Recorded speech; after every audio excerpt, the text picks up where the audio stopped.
Leitura direta do Novo Testamento, com texto, capítulo por capítulo, sem comentários. Evangelho segundo São Lucas, capítulo 23. E levantando-se toda a multidão deles, o levaram a Pilatos. E começaram a acusá-lo, dizendo: havemos achado este pervertendo nossa nação, proibindo dar tributo a César, e dizendo que ele mesmo é Cristo, o rei. E Pilatos perguntou-lhe, dizendo: tu és o rei dos judeus? E ele respondendo disse-lhe: tu o dizes. E disse Pilatos aos principais dos sacerdotes e à multidão: não acho culpa alguma neste homem. Mas eles insistiam cada vez mais, dizendo: alvoroça o povo, ensinando por toda a Judéia, começando desde a Galiléia até aqui. Então Pilatos, ouvindo falar da Galiléia, perguntou se aquele homem era galileu. E sabendo que era da jurisdição de Herodes, remeteu a Herodes, que também naqueles dias estava em Jerusalém.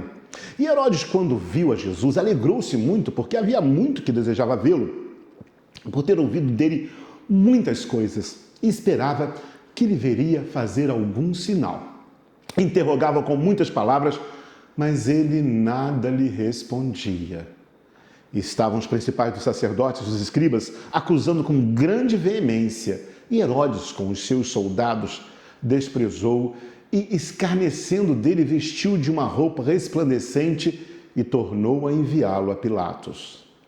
E no mesmo dia, Pilatos e Herodes entre si se fizeram amigos, pois dantes andavam em inimizade um com o outro. E convocando Pilatos os principais dos sacerdotes, os magistrados e o povo, disse-lhes: haveis-me apresentado este homem como pervertedor do povo, e eis que, examinando na vossa presença, nenhuma culpa de que o acusais acho neste homem. Nem mesmo Herodes, porque a ele vos remeti, e eis que não tem feito coisa alguma digna de morte. Castigá-lo-ei, pois, e soltá-lo-ei. E era necessário soltar-lhe um detento por ocasião da festa. Mas toda a multidão clamou a uma voz, dizendo: fora daqui com este, e solta-nos Barrabás. Barrabás fora lançado na prisão por causa de uma sedição feita na cidade e de um homicídio. Falou, pois, outra vez Pilatos, querendo soltar a Jesus, mas eles clamavam em contrário, dizendo: crucifica-o, crucifica-o. Então ele, pela terceira vez, lhe disse: mas que mal fez este? Não acho nele culpa alguma de morte. Castigá-lo-ei, pois, e soltá-lo-ei. Mas eles estavam com grandes gritos pedindo que fosse crucificado. E os seus gritos e os dos principais dos sacerdotes redobravam. Então Pilatos julgou que devia fazer o que eles pediam e soltou-lhes o que fora lançado na prisão por uma sedição e homicídio, que era o que pediam, mas entregou Jesus à vontade deles. E quando ele levando, tomaram um certo Simão Cirineu que vinha do campo e puseram-lhe a cruz às costas para que a levasse após Jesus. E seguiu grande multidão do povo e das mulheres, as quais batiam nos peitos e lamentavam. Porém Jesus, voltando-se para ela, disse: filhas de Jerusalém, não choreis por mim, chorai antes por vós mesmas e por vossos filhos. Porque eis que hão de vir dias em que dirão: bem-aventuradas as estéreis, e os ventres que não geraram, e os peitos que não amamentaram. Então começaram a dizer aos montes: cai sobre nós, e aos outeiros: cobri-nos. Porque se ao madeiro verde fazem isso, que se fará ao seco? E também conduziram outros dois que eram malfeitores para com eles serem mortos. E quando chegaram ao lugar chamado a Caveira, ali o crucificaram. E aos malfeitores, um à direita e outro à esquerda. E dizia Jesus: Pai, perdoa-lhes, porque não sabem o que fazem. E repartindo as suas vestes, lançaram sortes.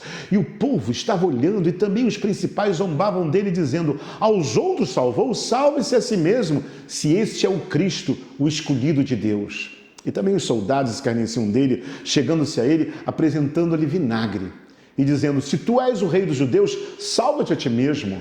E também por cima dele estava um título escrito em letras gregas, romanas e hebraicas: este é o rei dos judeus. E um dos malfeitores que estavam pendurados blasfemava dele, dizendo: se tu és o Cristo, salva-te a ti mesmo e a nós. Respondendo, porém, o outro repreendiu, dizendo: tu nem ainda temes a Deus, estando na mesma condenação? Nós, na verdade, com justiça, porque recebemos o que os nossos feitos mereciam. Mas este nenhum mal fez. E disse a Jesus: Senhor, lembra-te de mim quando entrares no teu reino. E disse-lhe Jesus: em verdade te digo que hoje estarás comigo no paraíso. E era já quase a hora sexta, e houve trevas em toda a terra até a hora nona. Escurecendo-se o sol, e rasgou-se ao meio o véu do templo. E clamando Jesus com grande voz, disse: Pai, nas tuas mãos entrego o meu espírito. E havendo dito isto, expirou. E o centurião, vendo o que tinha acontecido, deu glória a Deus, dizendo: na verdade, este homem era justo. E toda a multidão que se ajuntara a este espetáculo, vendo o que havia acontecido, voltava, batendo nos peitos. E todos os seus conhecidos e as mulheres que juntamente o haviam seguido desde a Galileia, estavam de longe vendo essas coisas. E eis que um homem por nome José, senador, homem de bem e justo, que não tinha consentido no conselho e nos atos dos outros, natural de Arimateia, cidade dos judeus, e que também esperava o reino de Deus. Este, chegando a Pilatos, pediu o corpo de Jesus. E, havendo tirado, envolveu num lençol e pô-lo no sepulcro escavado numa penha, onde ninguém ainda havia sido posto. E era o dia da preparação, e amanhecia o sábado. E as mulheres que tinham vindo com ele da Galileia seguiram também e viram o sepulcro e como foi posto o seu corpo. E voltando elas, prepararam especiarias e ungüentos, e no sábado repousaram, conforme o mandamento. Evangelho segundo São Lucas, capítulo 23. Bom ter você na leitura do Novo Testamento. Até o próximo capítulo. Deus te abençoe rica e abundantemente.